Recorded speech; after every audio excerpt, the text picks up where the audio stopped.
Hello students, welcome back to our channel Raising Youth Academy. आज के इस video में हम पढ़ने वाले हैं माइटोसिस, सेल डिवीजन के अंदर माइटोसिस। ओके, सो अगर आप लोगों ने सेल डिवीजन क्या होता है नहीं समझा है, सो उसकी वीडियो की लिंक ऊपर आई बटन पे आ रही है, आप उसको प्रेस करके सेल डिवीजन की जो प्रीवियस वीडियो थी उसको आप लोग देख सकते हो, ताकि आप लोगों को ये जो माइटोसिस हम आज पढ़ने वाले हैं वो अच्छे से समझ में आ जाए। ओके, सो इसी के साथ चलिए शुरू करते हैं।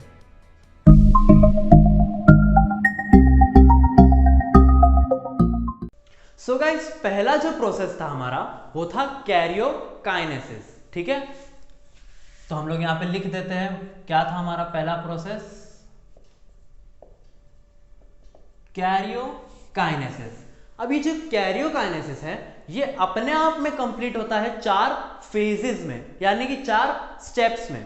तो वो 4 स्टेप्स कौन से हैं वो हम लोग देखते हैं। सबसे पहला होता है प्रोफेज, दूसरा होता है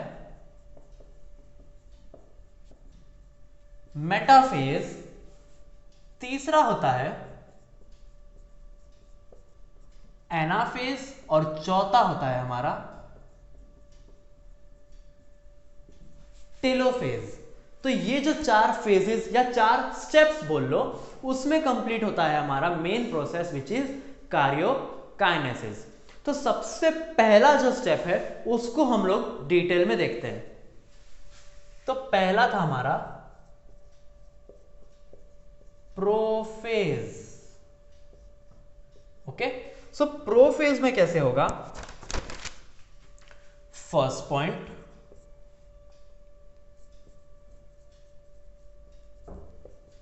condensation of chromosomes starts.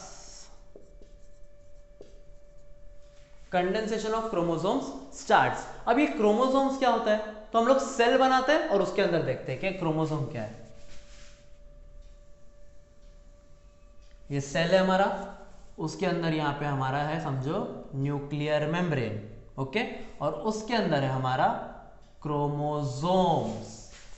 Okay, so condensation of chromosome starts.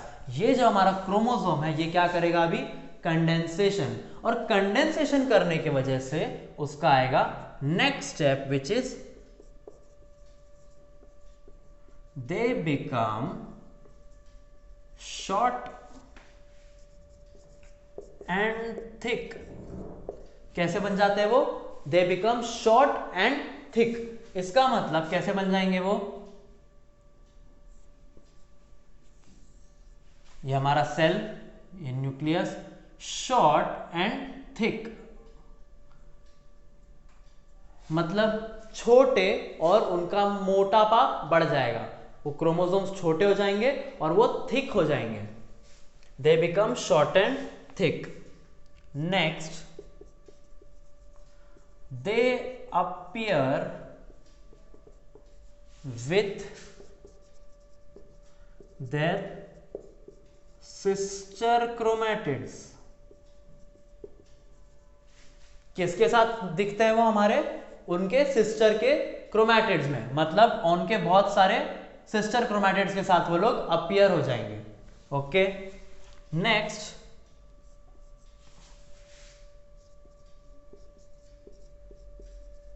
Centrioles duplicate. Next step क्या होगा हमारा, सेंट्रियोल्स क्या हो जाएंगे, डुप्लीकेट। अब सेंट्रियोल्स क्या होते हैं, ये हमारा सेल है, तो यहां पर सेल में 2 पार्ट होते हैं जिनको हम लोग बोलते हैं सेंट्रियोल, सॉरी एक पार्ट होता है जिसको बोलते हैं हम लोग सेंट्रियोल। अब ये स्टेप में क्या होगा, वो डुप्लीकेट हो जाएगा, मतलब अपना एक रेप्लिका बना लेगा। तो इसको हम लोग देखते हैं नेक्स्ट स्टेप में। ये सेल है, ये न्यूक्लियस है, ये हमारे हो गए सिस्टर क्रोमैटिड।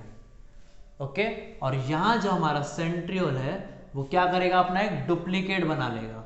तो मतलब यहां लिख देते हैं हम लोग एक दूसरा centriole. Clear. Next step, each centriole moves to opposite side of cell, एक सेंट्रियोल और दूसरा सेंट्रियोल कहां चले जाएंगे? Opposite sides of the cell. ठीक है, एक सेंट्रियोल इधर है तो दूसरा सेंट्रियोल कहां चले जाएगा? On the opposite side of the cell, उसके बिल्कुल अपोजिट में। Next step, nuclear membrane starts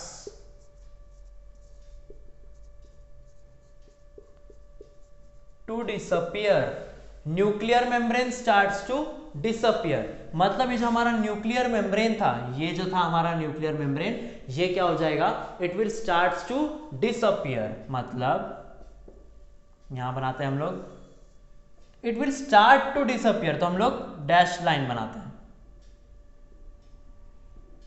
okay, और ये हमारे chromosomes with their sister chromatids, और ये हमारा सेंट्रियोल।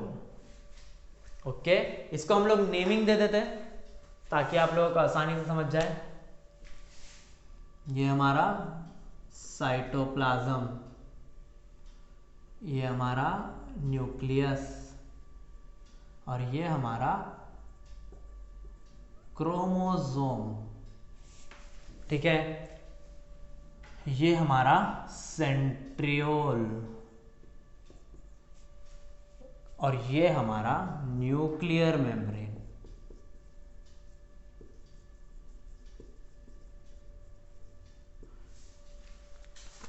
तो ऐसे होता है हमारा पहला स्टेप विच इज प्रोफेज।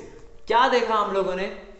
सबसे पहला step, condensation of chromosome starts, मतलब क्रोमोसोम का कंडेंसेशन करना स्टार्ट करता है। उसकी वजह से क्या हो जाता है? They become short and thick, मतलब वो लोग छोटे हो जाएंगे और उनका साइज थोड़ा थिक हो जाएगा। They become short and thick. They appear with their sister chromatids, वो अपने सिस्टर क्रोमैटिड्स के साथ, मतलब डुप्लीकेट्स के साथ दिखने हमको स्टार्ट हो जाएंगे। सेंट्रियोल डुप्लीकेट, ये जो सेंट्रियोल होता है सेल में, ये क्या करेगा? अपना एक डुप्लीकेट बना लेगा, और वो कहां चले जाएगा? Moves to the opposite side of the cell. Last step, nuclear membrane starts to disappear. हमारा जो न्यूक्लियर मेम्ब्रेन है वो क्या हो रहा है? Starting to disappear. ये देखिए पहले कैसा था, और अब लास्ट स्टेप में क्या हो जाएगा? It will start to disappear. So ये जो स्टेप वाइज हम लोगों ने लिखा है और उसका डायग्रामेटिक रिप्रेजेंटेशन, ये है हमारा प्रोफेज। सो गाइस, प्रोफेज हम लोग ने समझ लिया। अब नेक्स्ट सेकेंड स्टेप देखते हैं हम लोग, which is metaphase.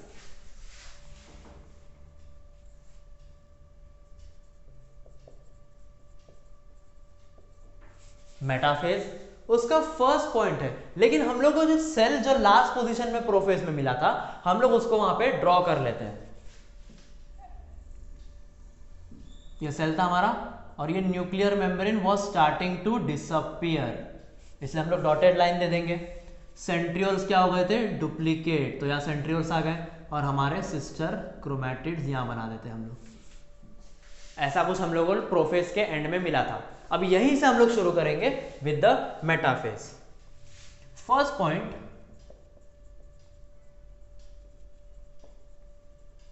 Nuclear membrane disappears completely।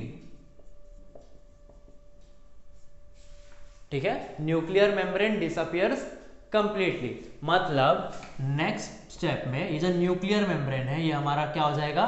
Completely disappear हो जाएगा। तो ये सेल है हमारा। अब न्यूक्लियर मेम्ब्रेन आएगा क्या? नहीं, because it will disappear completely. तो यहां बन जाएंगे हमारे सेंट्रियोल, और यहां है हमारे सिस्टर क्रोमैटिड। फर्क समझा आप लोगों को? Next point,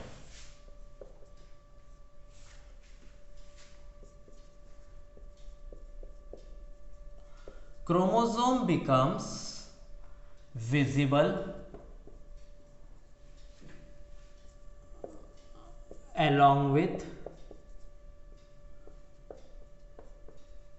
sister chromatid।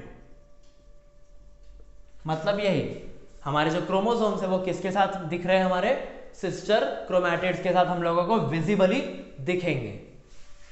Next point,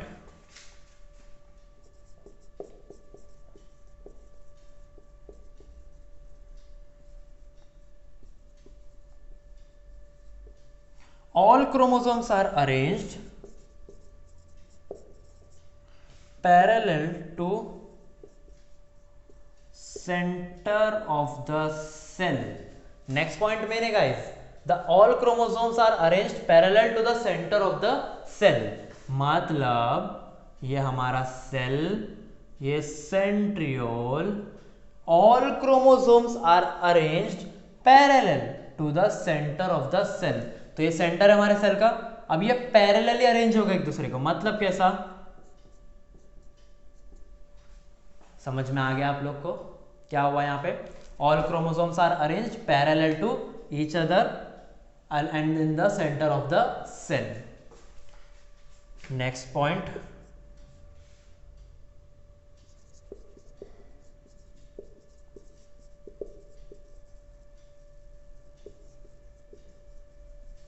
spindle fibers are formed between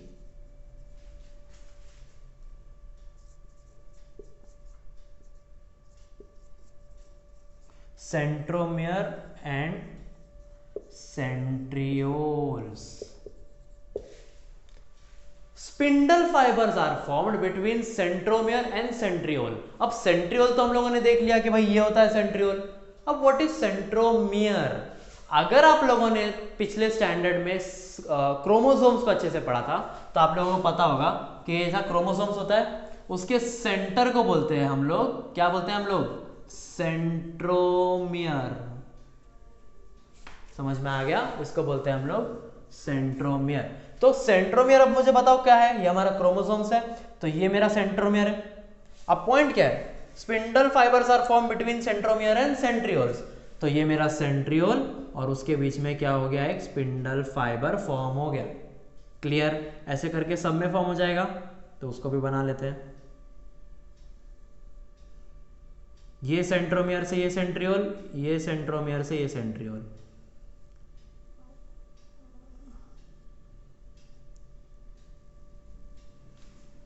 समझ में आ गया क्या हुआ? Special type of fibre which is spindle fibre are form between centromere and centriole. Clear? यहां पर आके हमारा खत्म हो जाता है मेटाफेज। तो क्या क्या हुआ इसमें? सबसे पहले nuclear membrane disappears completely. Prophase के एंड में डिसअपियर हो रहा था, यहां पे डिसअपियर कंप्लीटली हो जाएगा। तो कैसे मिलेगा हम लोगों को? ऐसा कुछ। All chromosomes are arrange parallel to the centre of the cell. सारे क्रोमोसोम्स कैसे अरेंज हो जाएंगे? Parallel to the centre of the cell. Clear? Spindle fibres are form between centromere and centriole.